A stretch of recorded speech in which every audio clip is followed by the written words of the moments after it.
تو اس میپ میں یہ تمام جو زیارات ہیں ان کی جو لوکیشنز ہیں یہ بتائی گئی ہیں۔ اس میں سب سے پہلے مسجد قباء ہے، اور قباء جس طرح آپ میں سے اکثر لوگوں کو پتہ ہوگا یہ اسلام کی جو پہلی مسجد بنائی کی، یعنی مدینہ منورہ جب آپ صلی اللہ علیہ وسلم ہجرت کر کے آئے تو پہلے قباء کی بستی میں ٹھہرے اور یہاں پر مسجد کی تعمیر کی۔ اور اس مسجد کے حوالے سے اس کی فضیلت یہ ہے کہ یہاں پر کوئی بھی اگر 2 رکعت نفل پڑھے تو یہ عمرہ بالکل اس کا ثواب ایسا ہے جس طرح اس نے عمرہ کیا۔ اور نبی کریم صلی اللہ علیہ وسلم کا یہ اہتمام تھا، اور پھر حضرت ابوبکر صدیق، حضرت عمر، باقی تمام خلفائے راشدین کا، کہ ہفتے والے دن صبح فجر پڑھ کر چل پڑتے تھے قباء کی طرف اور اشراق کے نفل وہاں ادا کرتے تھے۔ اس کی وجہ یہ تھی نبی کریم صلی اللہ علیہ وسلم کیونکہ قباء والوں سے ملنے کے لیے باقی تو جمعے کے دن مدینہ والوں سے ان کی ملاقات ہو جاتی تھی کیونکہ جمعے کا خطبہ ہوتا تھا، پھر اگلے دن ہفتے والے دن وہ قباء والوں سے ملنے جاتے تھے۔ اور حضرت عمر رضی اللہ تعالیٰ عنہ فرماتے ہیں کہ یہ ایسا عمل ہے کہ اگر قباء کی جگہ یمن بھی ہوتی تو میں پھر بھی ہر ہفتے والے دن جاتا اور وہاں نفل پڑھ کر آتا۔ اس کے بعد قباء مسجد کے بالکل ساتھ یہ خاتم کا کنواں ہے، اور یہ وہ کنواں ہے خاتم، اس کو خاتم اصل میں کہتے ہیں انگوٹھی کو۔ تو نبی کریم صلی اللہ علیہ وسلم کی جو انگوٹھی تھی جس کے ذریعے وہ مور لگاتے تھے خط پہ، تو یہ پھر جو بھی خلیفہ ہوتا تھا اس کے پاس ہوتی تھی، حضرت ابوبکر صدیق کے پاس، حضرت عمر کے پاس، پھر حضرت عثمان کے پاس۔ تو حضرت عثمان رضی اللہ تعالیٰ عنہ کے زمانے میں یہ اس کنویں میں گر گئی تھی انگوٹھی اور پھر ملی نہیں، تو اس لیے اس کو خاتم کا کنواں کہا جاتا ہے۔ اور اس کی جگہ اگر آپ پیچھے مسجد قباء دیکھیں تو اس تصویر میں یہاں پر یہ کنواں واقع ہے۔ اس کے بعد بئر عذق آ جاتا ہے، اس کی بھی اصل میں عربی میں جس طرح لکھا جاتا ہے عین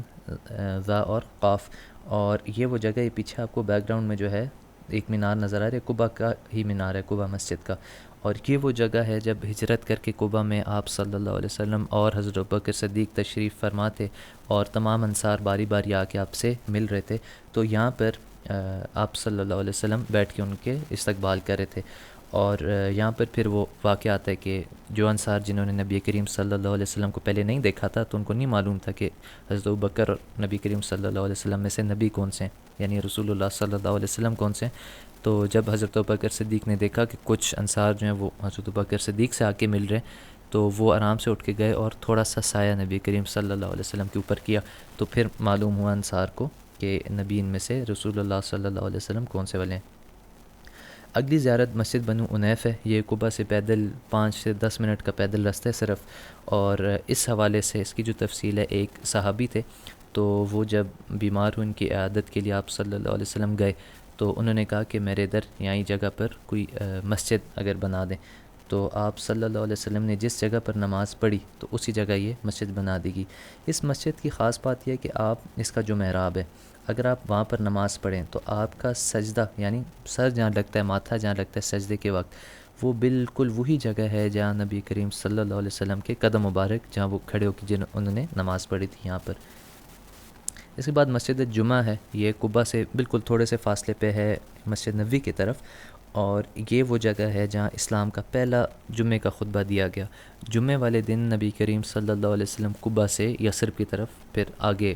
گئے تھے، جہاں پر ان کا پھر پورے مدینہ والوں نے، یثرب والوں نے استقبال کیا تھا شاندار قسم کا۔ تو جمعے کا دن تھا اور راستے میں جب جمعے کی نماز کا وقت آیا تو اس مقام پر آپ صلی اللہ علیہ وسلم نے جمعے کی نماز پڑھائی اور پہلا خطبہ جمعے کا دیا۔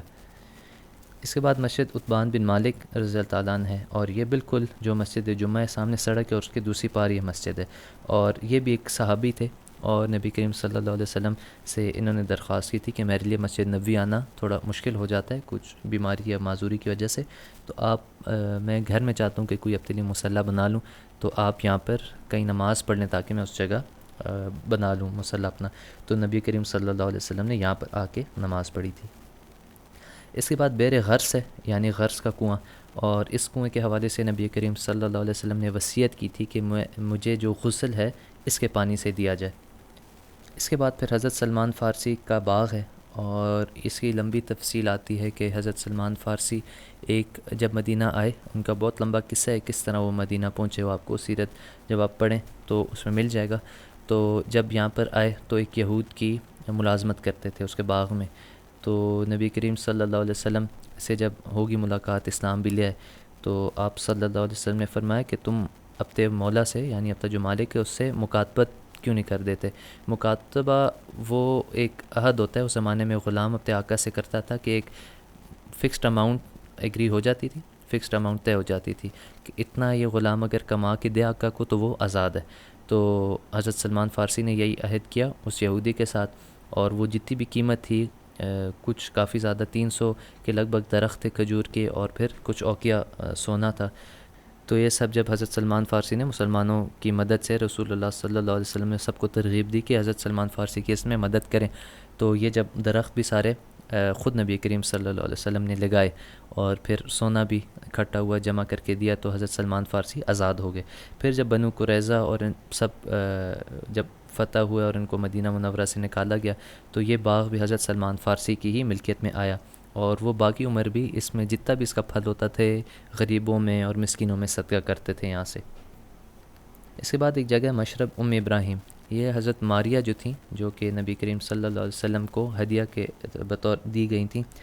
ان سے جو اولاد ہوئی تھی حضرت ابراہیم علیہ السلام، جو بالکل بچپن میں ان کی وفات ہو گئی تھی، تو یہاں پر ان کی قبر ہے، اور حضرت ابراہیم بھی جو نبی کریم صلی اللہ علیہ وسلم کے تیسرے بیٹے تھے، ان کی بھی قبر اسی جگہ پر ہے، مشرب ابراہیم میں۔ ان کو اس لیے ابراہیم کہا جاتا تھا کہ یعنی کہ ابراہیم کی والدہ۔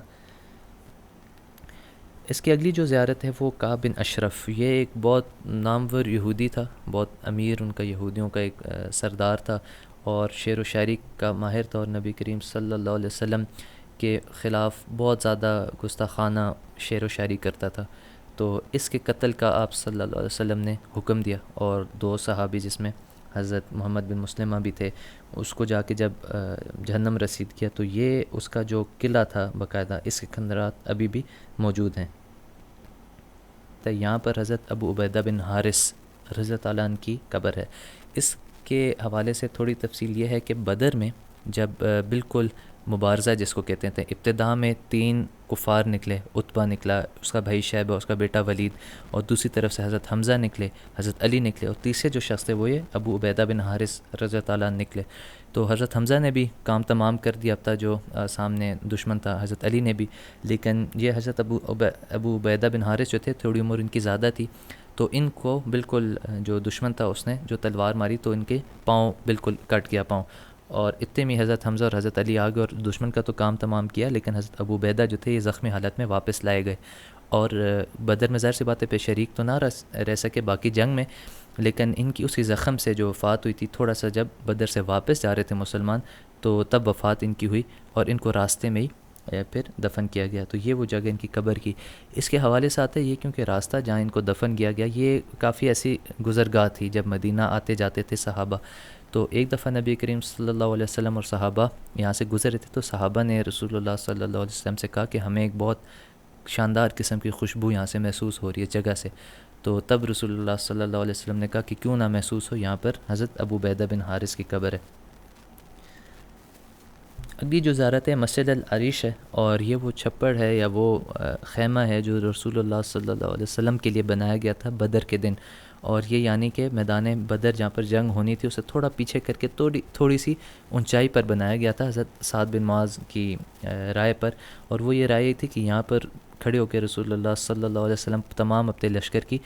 جتنی بھی ہدایات ہیں وہ ساری یہاں سے بتائیں، اور بالفرض اگر کوئی ایسی حالت ہو جائے کہ مسلمانوں کو شکست ہو رہی ہو تو نبی کریم صلی اللہ علیہ وسلم خیر و عافیت واپس مدینہ پہنچ سکیں، اور وہاں پر دیکھیں کیونکہ بدر میں جو قافلہ نکلا تھا مسلمانوں کا لشکر، وہ جنگ کے لیے تو نکلا نہیں تھا ابتدائی طور پر، وہ تو حضرت ابو سفیان جو اس وقت رضی اللہ عنہ جو اسلام نہیں لائے تھے ان کے تجارتی قافلے پر حملے کے لیے نکلا تھا، تو یہ حضرت سعد بن معاذ رضی اللہ عنہ کی رائے تھی کہ مدینہ میں بہت سارے ایسے مسلمان ہیں جو اپنی جانیں دینے کے لیے تیار ہیں، تو آپ صلی اللہ علیہ وسلم بالکل خیر و عافیت سے واپس پہنچ جائیں، اور پھر واپس ان کو لے کر آ سکتے ہیں کفار مکہ پر ایک اور حملہ کرنے کے لیے۔ تو یہ مسجد العریش جہاں پر واقع ہے، اس کے سامنے جو پورا بدر کا میدان جنگ ہے، بالکل اس کے سامنے جو جگہ ہے یہ والی جگہ تھی۔ اس کے بعد پھر یہی بدر کا جو میدان جنگ تھا یہ دور سے دکھایا گیا ہے، اصل میں یہ آپ کو پیچھے 2 جو مینار نظر آ رہے ہیں مسجد العریش ہے، اور ادھر ہی آگے بدر کا میدان تھا، اور یہ جو آپ کو 4 دیواری نظر آ رہی ہے اس کے اندر پورا وہ قبرستان ہے، ایک تو بدر شہر کا جو آج کل بدر شہر کا قبرستان ہے، اور اس کے اندر ہی جو 14 صحابی جو شہید ہوئے تھے شہدائے بدر ان کی بھی قبریں ہیں۔ یہ آپ کو اگلی تصویر میں یہاں سے تھوڑا اور بہتر نظر آ رہا ہے کہ یہاں پر مسجد عریش کے 2 مینار ہیں، یہاں پر بدر کا میدان جنگ ہے، اور ادھر اندر ہی پہلے یہ 4 دیواری ہوتی تھی، اب اس کو ہٹایا ہوا ہے، لیکن غالباً اس کسی جگہ پر ہی جو بدر کے شہداء ہیں 14 ان کی قبریں ہیں۔ اور بالکل اس قبرستان سے اگر آپ پیچھے کی طرف موڑیں تو یہ جو پہاڑی ہے یہ اس کو جبل الملائکہ کہا جاتا ہے۔ یہ وہ جگہ ہے جب فرشتے اترے حضرت جبرائیل علیہ السلام کی قیادت میں، اور باقاعدہ واحد جنگ ہے تاریخ اسلام میں جس میں فرشتوں نے خود قتال کیا، یعنی خود کفار ان کے ہاتھ مارے گئے۔ تو وہ جو اترے تھے تو وہ اس پہاڑ پر اترے تھے۔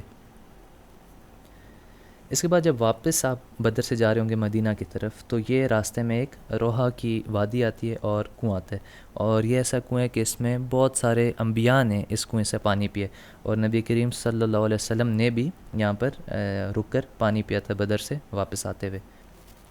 اس کا میپ اگر اوپر سے دیکھا جائے تو آپ کو یہاں پر یہ نظر آ رہا ہوگا مسجد نبوی، اور یہ بالکل سیدھا اگر آپ شمال کی طرف جائیں تو احد کا جو میدان ہے وہ آ جاتا ہے۔ یہ پورا جو ہے احد کی پہاڑی ہے، اور یہ جو 2 مسجدیں تھیں یہ اسی طرح راستے میں آتی ہیں۔ تو جاتے ہوئے اس مسجد میں ٹھہرے تھے جہاں پر پورے لشکر کا جائزہ لیا گیا تھا، اور دوبارہ جس طرح غزوہ بدر میں جو کم عمر صحابی تھے، نوجوان تھے جو بالغ نہیں تھے، ان کو واپس کر دیا گیا تھا، اور واپسی پر ادھر دوسری جو مسجد ہے مسجد المسترا اس پر ٹھہرا گیا تھا۔ یہاں پر سب سے پہلے آ جاتے ہیں احد کی جو پہاڑی ہے، یہ پورا جو نظارہ ہے بالکل احد میدان احد سے پیچھے آ جائیں آپ، کافی پیچھے آ جائیں تو وہاں سے ایک پوری احد پہاڑ کا، اب یہاں پر بھی پوری احد کی پہاڑی تو نہیں آ رہی، لیکن بہرحال پورا جو میدان احد تھا جو جہاں پر غزوہ لڑی گئی وہ بھی نیچے آ رہی ہے سامنے، اور پیچھے پورا آپ کا احد کا پہاڑ آ رہا ہے نظر۔ اور اس میں اب یہاں پر آ جاتے ہیں جو میدان احد ہے، یعنی کہ جہاں غزوہ احد لڑی گئی۔ یہ جو تصویر ہے یہ جبل رمات سے لی گئی ہے، یہ وہ پہاڑی ہے چھوٹی سی جہاں پر 50 تیر انداز صحابہ کو کھڑا کیا گیا تھا، اور نیچے یہاں پر آپ کو یہ چھوٹا سا نظر آ رہا ہے، یہ ہے شہدائے احد کی جو قبریں ہیں۔ اور جو جنگ ہوئی ہے پوری وہ کچھ اس طرح ہوئی ہے کہ یہاں پر کفار کا لشکر تھا اس پوری جگہ پر، اور یہاں پر مسلمانوں کا لشکر تھا، کیونکہ احد پہاڑ مسلمانوں نے اب تک ایک اسٹریٹجی کے پوائنٹ آف ویو سے اپنی پشت پر رکھا ہوا تھا، پیچھے رکھا ہوا تھا، تاکہ پیچھے سے کوئی حملہ نہ ہو، پیچھے سے بالکل محفوظ ہو مسلمان۔ اس کے بعد یہ جبل رمات ہے، یہ اس کے جہاں میدان احد آپ سمجھیں جہاں پر جنگ لڑی جا رہی تھی اس کی طرف سے اگر دیکھا جائے تو یہ وہ چھوٹی سی پہاڑی ہے جہاں پر 50 تیر اندازوں کو کھڑا کیا گیا تھا، اور خدشہ یہ تھا کہ اس کے پیچھے سے اس طرح آ کر پیچھے سے کفار حملہ نہ کر دیں۔ دیکھیں جب سے روڈز وغیرہ اور کنسٹرکشن ہوئی ہے تو ظاہر سی بات ہے اس کی تھوڑی سی ہائٹ، یہ جو زمین ہے اوپر آ گئی ہے، ورنہ بالکل 1400 سال پہلے اگر دیکھا جائے تو یہ جو پہاڑی تھی چھوٹی سی، اس کی جو اونچائی تھی یہ ابھی جو موجودہ نظر آ رہی ہے اس سے تھوڑی سی اونچی ہوگی۔ اس کے بعد یہ شہدائے احد جو ہیں ان کی قبریں ہیں، یہ تصویر بھی دوبارہ جبل رمات کے اوپر سے لی گئی ہے، اور یہاں پر یہ پورا جو مقبرہ ہے یہاں پر اس کے اندر شہدائے احد ہے، اور یہ جو آپ کو بیچ میں ایک 4 دیواری نظر آ رہی ہے، ایک اور بھی قبر نظر آئے گی ادھر، حضرت حمزہ رضی اللہ تعالیٰ عنہ جو کہ سید الشہداء کا لقب، اور اسد اللہ جن کو لقب دیا گیا تھا رسول اللہ صلی اللہ علیہ وسلم کی طرف سے، ان کی قبر مبارک یہاں پر ہے۔ اس کے بعد آ جاتی ہے مسجد الفتح، یہ وہ مسجد ہے جہاں پر غزوہ احد کے بعد جب رسول اللہ صلی اللہ علیہ وسلم بہت زیادہ شدید زخمی ہو گئے تھے تو اس مقام پر بیٹھ کے اپنے زخموں کو بھی دھویا وغیرہ تھا، اور ظہر کی جو نماز ہے جو بیٹھ کے پڑھائی گئی تھی وہ بھی اسی جگہ پر پڑھائی گئی تھی۔ یہ بالکل احد کا جو غار ہے اس کے نیچے مسجد ہے، اور جس طرح آپ دیکھ سکتے ہیں یہ بالکل اس اگلی تصویر میں یہ وہ احد کا غار ہے جہاں پر آپ صلی اللہ علیہ وسلم اور حضرت بکر صدیق حضرت عمر نے پناہ لی تھی یہاں پر اندر، اور مسلمان جب پیچھے کی طرف ہٹے تھے، جب پیچھے سے حملہ ہو گیا تھا جبل رمات کے پیچھے سے، جب تیر انداز، اصل میں ہوا یہ تھا احد کے جنگ میں جیسا آپ کو اکثر ساتھیوں نے سیرت جو پڑھی ہوگی معلوم ہوگا کہ ان 50 تیر اندازوں کو یہ حکم دیا گیا تھا کہ اگر تم لوگ دیکھو کہ مسلمانوں کو فتح ہو گیا یا شکست ہو گئی یہ جگہ نہیں چھوڑنی۔ تو جیسی ان تیر اندازوں نے صحابہ کرام نے دیکھا کہ مسلمانوں کو فتح ہو گئی ہے اور مال غنیمت بھی وہ اٹھا رہے ہیں، تو ان کو یہ سمجھ میں آ گیا کہ جنگ اب ختم ہو گئی۔ حالانکہ ان کے امیر نے وہاں پر یہ فرمایا تھا کہ رسول اللہ صلی اللہ علیہ وسلم نے ہمیں کہا تھا یہاں سے ہلنا نہیں ہے، لیکن آپ اس کو ہم جس کو کہتے ہیں اجتہادی ایک خطا ہو گئی تھی، تو 40 تین اندازوں نے اپنی جگہیں چھوڑ کے نیچے آ گئے تھے، اور یہ موقع دیکھتے ہی حضرت خالد بن ولید اپنا جو گھوڑوں کا دستہ تھا اس کو لے کر پیچھے سے انہوں نے حملہ کیا۔ تو جب یہ پیچھے سے حملہ ہوا احد میں تو مسلمانوں کو بالکل سمجھ نہیں آئی، صفیں بالکل الٹ پلٹ ہو گئی، ایک بھگدڑ مچ گئی اندر، کیونکہ آگے بھی دشمن پیچھے بھی دشمن۔ تو پھر یہ کیا گیا اس بہت مشکل گھڑی میں، آہستہ آہستہ پوری فوج کو پیچھے احد کا پہاڑ کیونکہ پشت پر تھا، آہستہ آہستہ پیچھے ہٹ کر احد کے پہاڑ کے اوپر چڑھ گئے مسلمان، اور وہاں تک کفار ظاہر سی بات ان کا تعاقب بھی ان کا پیچھا نہیں کر سکتے تھے۔ تو صورت حال تھوڑی سی اس طرح تھی کہ نبی کریم صلی اللہ علیہ وسلم اور کچھ صحابہ غار کے، یہ جو غار ہے اس کے اندر چلے گئے تھے، اور باقی صحابہ آپ سمجھیں ادھر ہی احد کے پہاڑ کے اوپر تھے۔ اچھا، اس میں جو بھی مسجد الفصح دکھائے گی وہ آپ سمجھیں بالکل ادھر کر کے تھوڑے سے فاصلے پر نیچے ہے۔ اس کے بعد یہ مسجد المستراح ہے، یہ ہے جب واپسی احد سے جب واپسی ہو رہی تھی تو اس جگہ پر واپسی پہ آپ صلی اللہ علیہ وسلم تھوڑی دیر آرام فرمایا تھا آپ نے۔ اور جو مسجد الشیخین ہے یہ وہ مسجد ہے کہ جاتے ہوئے، یہاں پر اس کو شیخین اس لیے کہتے ہیں، یہاں پر دو، ایک بوڑھا اور بوڑھیا رہتی تھے، تو بوڑھے شخص کو عربی میں شیخ کہتے ہیں یا بوڑھیا کو شیخہ کہتے ہیں، تو یہاں پر اس لیے اس مسجد کو الشیخین یعنی دو شیخوں والی جگہ۔ تو اس وقت تو ظاہر سی بات ہے کوئی ایسی آبادی نہیں تھی، بس یہ دو بوڑھا بوڑھیا وہاں رہتے تھے، اور اس جگہ پر پڑاؤ ڈالا تھا پورے قافلے نے، اور یہاں پر رسول اللہ صلی اللہ علیہ وسلم نے ایک دفعہ دوبارہ نظر ڈالی قافلے میں، جو کم عمر والے صحابہ تھے تو ان کو واپس بھیجا، اور باقی لشکر کو لے کر احد روانہ ہوئے۔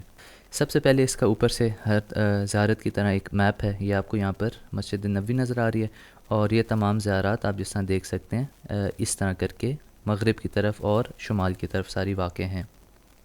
اس میں سب سے پہلے مسجد الرائے آ جاتی ہے، اور یہ وہ جگہ ہے جہاں پر رسول اللہ صلی اللہ علیہ وسلم کا خیمہ نصب کیا گیا تھا غزوہ احزاب کے موقع پر۔ ایک چھوٹی سی پہاڑی ہے، اور ادھر اوپر ہی یہ مسجد الرائے والی مسجد بنائی گئی ہے۔ ابھی کیونکہ مسجد النبوی کی توسیع کی وجہ سے یہ پورا علاقہ جو آپ ابھی دیکھ رہے ہیں یہاں پر جب تصویر لی گئی ہے، یہ بالکل اس شکل میں نہیں ہے، ساری عمارتیں گرا دی گئی ہیں، اور آخری معلومات کے مطابق مسجد تو، کیونکہ مسجد کو دوبارہ ریکنسٹرکٹ کیا تھا ایک خوبصورت سی زیارت بنانے کی وجہ سے، لیکن وہ کیونکہ راستہ ابھی تک بند تھا تو یہ کچھ عرصے بعد انشاءاللہ معلوم ہوگا کہ کیا اس تک ایکسیس ممکن ہے یا نہیں۔ یہ اس مسجد رائع کی اندر سے تصویر ہے۔ ظاہر سی بات ہے یہ جو آپ تعمیر دیکھ رہے ہیں پرانی تعمیر نہیں ہے، یہ عصر نو تعمیر کی گئی ہے ان پتھروں سے، اس انداز میں کہ ایسے لگے کہ یہ پرانے زمانے کی مسجد ہے۔ اس کے بعد یہ 7 مساجد، یہ آپ سمجھیں پوری جو خندق تھی، خندق کا ایک بہت بڑا حصہ جو تھا وہ یہاں سے گزرا تھا۔ یہاں سے ایک ذہن میں بات آئی کہ ہم اگر اس میپ پہ دیکھیں تو خندق جو کھودی گئی تھی وہ تھوڑی بہت اس طرح کھودی گئی تھی۔ یہ اس کے علاوہ جتنا بھی علاقہ تھا وہ ادھر سے پورے 10,000 کا جو لشکر تھا کفار کا وہ داخل نہیں ہو سکتا تھا، یہ واحد جگہ تھی مدینہ منورہ میں جہاں سے داخل ہو سکتے تھے، تو اسی جگہ پر حضرت سلمان فارسی کی تجویز پر یہاں خندق کھودی گئی تھی۔ تو یہ جو آپ تصویر دیکھ رہے ہیں 7 مساجد کی، یہ اصل میں خندق کا ایک بہت میجر جو حصہ تھا وہ یہاں سے گزرتا تھا۔ اس کو 7 مساجد اس لیے کہتے ہیں یا 7 مسجدیں کہ یہاں پر مختلف جگہوں پر جتنے بھی صحابہ تھے ان کے خیمے وغیرہ تھے، تو جہاں پر ان کے خیمے تھے اسی نسبت سے وہاں پر بعد میں کافی بعد میں غالباً حضرت عمر بن عبدالعزیز کے زمانے میں وہاں پر مساجد تعمیر کر دی گئیں، تو بالکل چھوٹی چھوٹی مسجد تھیں جس میں مختلف صحابہ کے نام سے مساجد ہیں۔ تو اس کے بعد پھر ایک بڑی مرکزی مسجد بنا دی گئی جس میں 3 یا 2 مسجدیں اندر ضم کر دی گئیں۔ بہرحال سیرت کے حوالے سے اس کو 7 مساجد کہنے کی کوئی ایسی نسبت نہیں ہے، ادھر بس جو سب سے ضروری مقام یہاں پر ہے وہ یہ ہے مسجد فتح، اور اس پہ انشاءاللہ آگے بھی آتے ہیں۔ اس تصویر میں باقی جو آپ کو پیچھے پہاڑ نظر آ رہے ہیں جبل الصلہ کہلاتا ہے، اور یہ مدینہ منورہ کے بالکل مشرق میں مغرب میں واقع تھا، اور اسی کے ارد گرد یہاں سے ابتدا کی گئی تھی خندق کی، یعنی یہاں سے خندق کی ابتدا کر کے اس طرف کھینچی گئی تھی خندق۔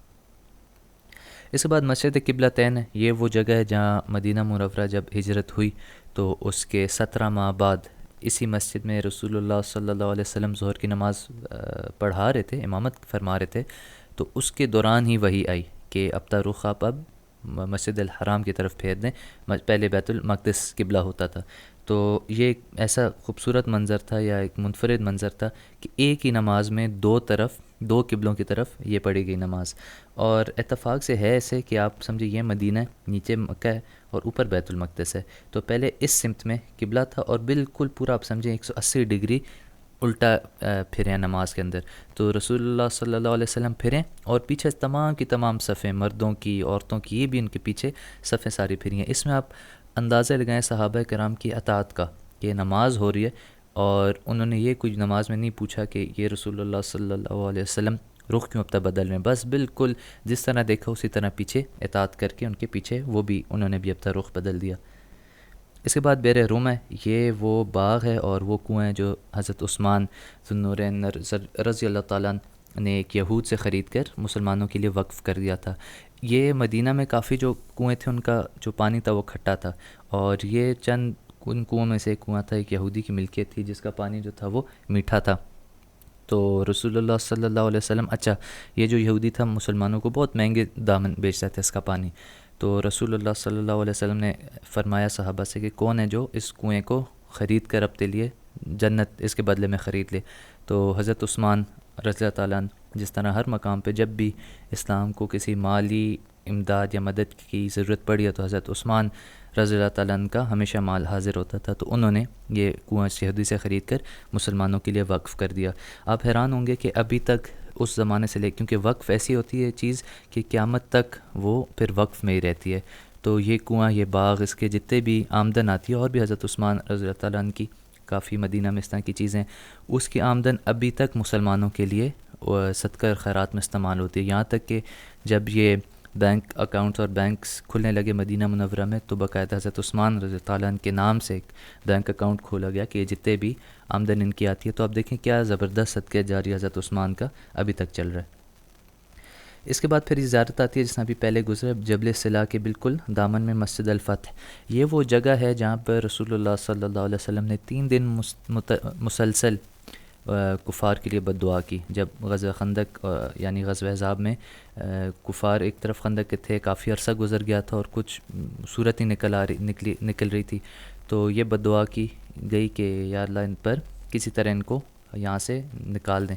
تو تیسرے دن جو ظہر اور عصر کے درمیان کا وقت تھا اور بدھ کا دن تھا، حضرت جابر رضی اللہ تعالیٰ عنہ سے یہ روایت ہے، تو رسول اللہ صلی اللہ علیہ وسلم نے جب یہ دعا مانگی تو قبول ہوئی، اور پھر وہ بہت بڑا طوفان آیا جس نے بالکل خیمے اور جانور بالکل تہس محس کر دیا کفار کے تھے، اور پھر کفار کا پورا 10,000 کا لشکر بغیر کسی نتیجے کے واپس لوٹا۔ اسی نسبت سے حضرت جابر رضی اللہ تعالیٰ عنہ فرماتے ہیں کہ مجھے جب بھی کوئی مشکل پیش آئی تو میں بدھ کے دن کا انتظار کرتا تھا اور ظہر سے عصر کے بیچ والے گھڑی کا، اور اسی جگہ پر میں تشریف لے جاتا تھا، اور دعا جو میں نے یہاں پر مانگی اس وقت میں وہ ہمیشہ قبول ہوئی۔ اس کے بعد یہ مسجد آ جاتی ہے، مسجد بنی حرام، اور یہ اصل میں وہ علاقہ ہے کہ غزوہ احزاب میں رسول اللہ صلی اللہ علیہ وسلم نے اپنا بہت سارا وقت جو ہے اس علاقے میں گزارا، اور وہ جو مشہور واقعہ آتا ہے کہ ایک صحابی نے دعوت کی آپ صلی اللہ علیہ وسلم کی، اور ایک چھوٹی سی بس بکری تھی، تو رسول اللہ صلی اللہ علیہ وسلم نے پورے مسلمانوں کی کافی بڑی جماعت کو بلا لیا اور بالکل معجزاتی طور پر وہ سارا کھانا پورا ہو گیا۔ تو یہ بھی اسی علاقے میں یہ واقعہ پیش آیا تھا، اور اسی میں پھر پیچھے کیونکہ پہاڑ لگتا ہے جبل صلا، تو ادھر ایک غار ہے جس کو غار بنی حرام کہا جاتا ہے، اور یہاں پر رسول اللہ صلی اللہ علیہ وسلم نے کچھ راتیں بھی گزاریں۔ اس بعد یہ مسجد ہے، یہاں پر یہ مسجد بنی غفار ہے، مسجد بنی حرام نہیں ہے، یہ بنی غفار ہے، اور یہاں پر بھی ثابت ہے کہ رسول اللہ صلی اللہ علیہ وسلم نے نماز پڑھی، یہ بھی اصل میں اس پورے جبل صلا کے اوپر واقع ہے۔ اور آخری جو زیارت ہے پورے مدینہ منورہ کے سیٹس میں تو یہ سقیفہ بنو سعدہ ہے، اور یہ بالکل مسجد نبوی کے اگر آپ مغربی طرف جائیں تو وہاں پر ایک چھوٹا سا باغیچہ ہے، اور یہ وہ جگہ تھی جہاں خزرج کے جتنے بھی انصار تھے یہاں اکثر جمع ہوا کرتے تھے، اور ان کے جو امیر تھے، سردار تھے حضرت سعد بن عبادہ، تو